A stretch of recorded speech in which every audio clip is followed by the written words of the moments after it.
लेकिन सबसे पहले आज की तमाम बड़ी खबरें नॉन स्टॉप न्यूज में। जम्मू कश्मीर में आतंक के खिलाफ सुरक्षा बलों को बड़ी कामयाबी मिली है। पिछले 24 घंटे में सुरक्षा बलों ने 9 आतंकियों को मार गिराया है। मारे गए सभी आतंकी हिजबुल मुजाहिदीन के हैं। आज सुबह शोपियां में एक एनकाउंटर में सुरक्षा बलों ने 4 आतंकियों को मार गिराया। इससे पहले कल भी शोपियां में ही 5 आतंकियों को मारा गया था। मारे गए आतंकियों में टॉप लेवल कमांडर भी शामिल हैं। जम्मू कश्मीर पुलिस के मुताबिक पिछले 2 हफ्ते में 9 बड़े ऑपरेशन हुए और 22 आतंकी मारे गए। इनमें 6 टॉप कमांडर हैं। कल और आज के 2 दिन के ऑपरेशंस के दौरान हिजबुल मुजाहिदीन के 9 आतंकी मारे जा चुके हैं, जिनमें 3 टॉप कमांडर लेवल के लोग हैं। वहीं आतंकियों ने लड़कीपोरा के लुकबावन के सरपंच की गोली मारकर हत्या कर दी है। इस बीच पाकिस्तान ने फिर सीजफायर तोड़ा है। पुंछ के खड़ी करमारा सेक्टर में पाकिस्तान की तरफ से गोलीबारी की जा रही है। भारतीय सेना इसका जवाब दे रही है। कई जरूरी नियमों के साथ देश भर में आज से धार्मिक स्थल, शॉपिंग मॉल, होटल और रेस्टोरेंट खुल गए हैं। 75 दिन बाद आज से देश भर के धार्मिक स्थान श्रद्धालुओं के लिए खुल गए। हालांकि मास्क और सोशल डिस्टेंसिंग जैसे नियमों का पालन लोग करते दिखे। अब एक ही प्रवेश द्वार है और एक ही जो निकास द्वार है, ताकि जो है किसी प्रकार की असुविधा न हो। भक्तों से हम उनका आह्वान कर रहे हैं, उनका अनुरोध कर रहे हैं कि वो मंदिर में आएं और फूल प्रसाद ना लेके आएं, क्योंकि सरकार ने इस बार ये कहा है कि मंदिरों में फूल प्रसाद नहीं चढ़ेंगे। उत्तर प्रदेश के मुख्यमंत्री योगी आदित्यनाथ ने आज गोरखपुर के गोरखनाथ मंदिर में पूजा की। सीएम योगी ने मंदिर परिसर में सोशल डिस्टेंसिंग का पूरी तरह से पालन किया। योगी ने शाम को काशी विश्वनाथ मंदिर में भी पूजा की। इस दौरान यहां पर लोग सामाजिक दूरी के नियमों का सख्ती से पालन करते दिखे। मॉल के कर्मचारी और स्टाफ पीपीई किट में लोगों को सेवा देते दिखे। हालांकि पश्चिम बंगाल में लॉकडाउन को 30 जून तक बढ़ा दिया गया। पश्चिम बंगाल के मंदिरों में दर्शन के लिए सीमित छूट दी गई है। शादियों में सिर्फ 10 से 25 लोग ही शामिल हो पाएंगे। वहीं मिजोरम में भी लॉकडाउन 2 हफ्ते के लिए बढ़ा दिया गया है।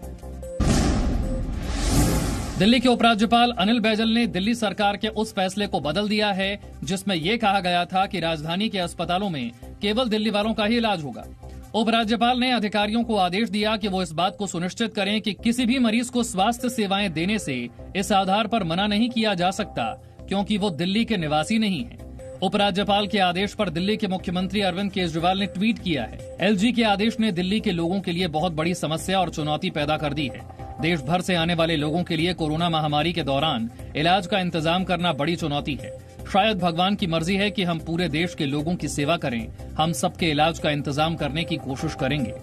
दिल्ली में भारतीय जनता पार्टी ने बहुत गंदी राजनीति शुरू कर दी है और डिजास्टर मैनेजमेंट के नाम पे पूरा डिजास्टर फैलाना शुरू कर दिया है। बीजेपी ने उपराज्यपाल के फैसले का स्वागत किया है। दिल्ली बीजेपी अध्यक्ष आदेश गुप्ता ने कहा कि अच्छी स्वास्थ्य सेवा हर नागरिक का अधिकार है।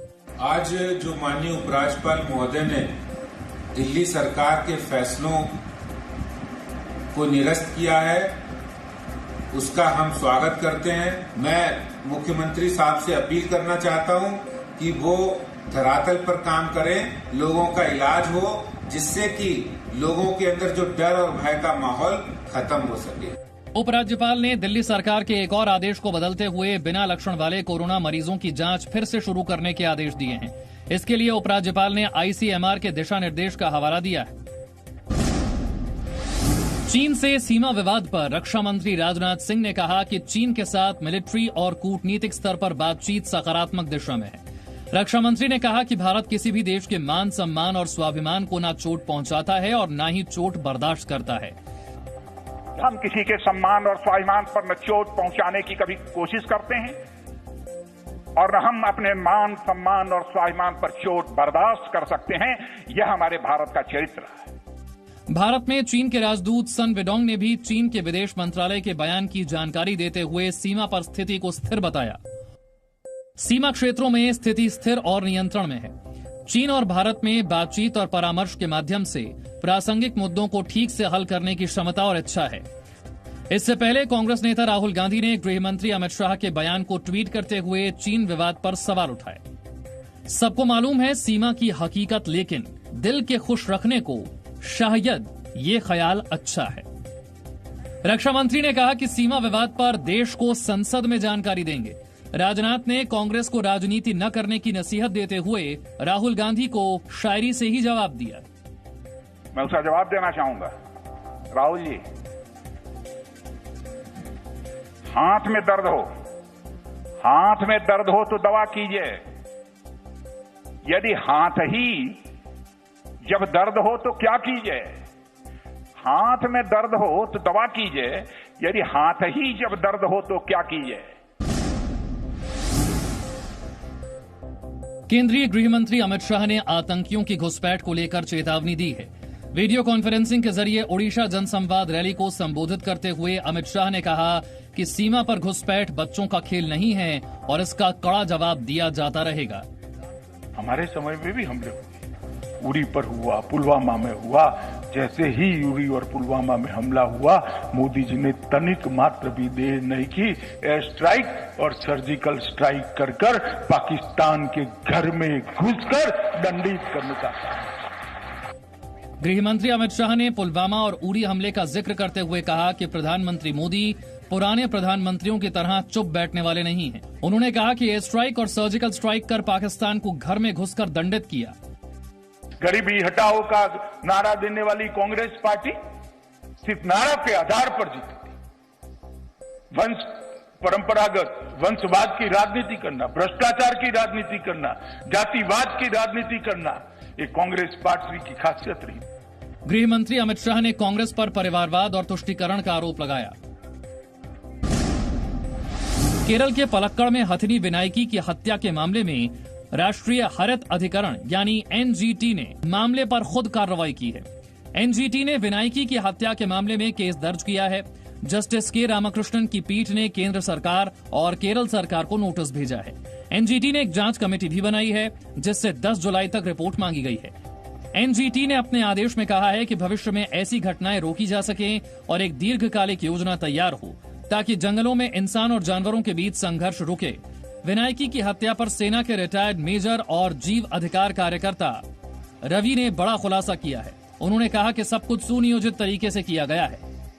पर्पसली केप्ट इट फॉर हाथी के लिए रखा हुआ, क्योंकि पहले आप लोगों ने सुना होगा ये पाइनएप्पल के अंदर बॉम्ब रखा हुआ था, पटाखे रखे उसको फाड़ दिया करके, बट बाद में पता चला कि ये पाइनएप्पल के अंदर नहीं था, वो नारियल का जो छिलका अंदर का जो निकाल के उसका अंदर बांध के बॉम्ब रखे दिया था। विनायकी मामले में अभी 2 आरोपी फरार हैं। देश में कोरोना के मरीजों की संख्या लगातार बढ़ रही है। स्वास्थ्य मंत्रालय के आंकड़ों के मुताबिक 24 घंटे में कोरोना के रिकॉर्ड 9,983 नए मामले सामने आए हैं। देश में संक्रमितों की संख्या 2,56,600 के पार पहुंच गई है। वहीं कोरोना से मौत का आंकड़ा बढ़कर 7,135 हो गया है। 1,24,095 मरीज ठीक हुए हैं। कोरोना मरीजों के ठीक होने की दर 48.35% है। मुंबई में कोरोना मरीजों की संख्या 50,000 के पार हो गई है। मुंबई में कोरोना संक्रमण से 64 लोगों की मौत हुई है। मुंबई में अब तक कोरोना संक्रमण से 1702 लोगों की मौत हुई है। 13,000 करोड़ के पंजाब नेशनल बैंक घोटाले के आरोपी भगोड़े नीरव मोदी की संपत्ति जब्त होगी। पीएमएलए कोर्ट ने मनी लॉन्ड्रिंग केस में नीरव मोदी की 1400 करोड़ से ज्यादा की संपत्ति जब्त करने का आदेश दिया है। कोर्ट ने यह आदेश प्रवर्तन निदेशालय की अर्जी पर दिया है। कोर्ट ने बैंकों को उचित न्यायिक फोरम के सामने नीरव की जब्त संपत्ति पर दावा करने की अनुमति भी दी है। नीरव मोदी को 5 दिसंबर 2019 को भगोड़ा घोषित किया गया था। फिलहाल वो लंदन की एक जेल में बंद है। राजस्थान से पाकिस्तान की खुफिया एजेंसी आईएसआई के 2 एजेंट गिरफ्तार किए गए हैं। सेना की खुफिया जानकारी पर इन्हें पुलिस ने गिरफ्तार किया। गिरफ्तार विकास कुमार आर्मी हथियार डिपो में सिविल डिफेंस कर्मचारी है। दूसरा एजेंट सेना फायरिंग रेंज में संविदा कर्मचारी है। दोनों एजेंट पर पाकिस्तान को सेना की खुफिया जानकारी देने का आरोप है। महिला की फर्जी फेसबुक प्रोफाइल बनाकर हनी ट्रैप की कोशिश का भी आरोप है। सेना के पास आईएसआई और गिरफ्तार एजेंट्स के बीच हुई बातचीत का ऑडियो है। No signal, no worry. Presenting Z News app with live TV, latest updates and expert opinion. Available on Google Play and App Store. Download it now.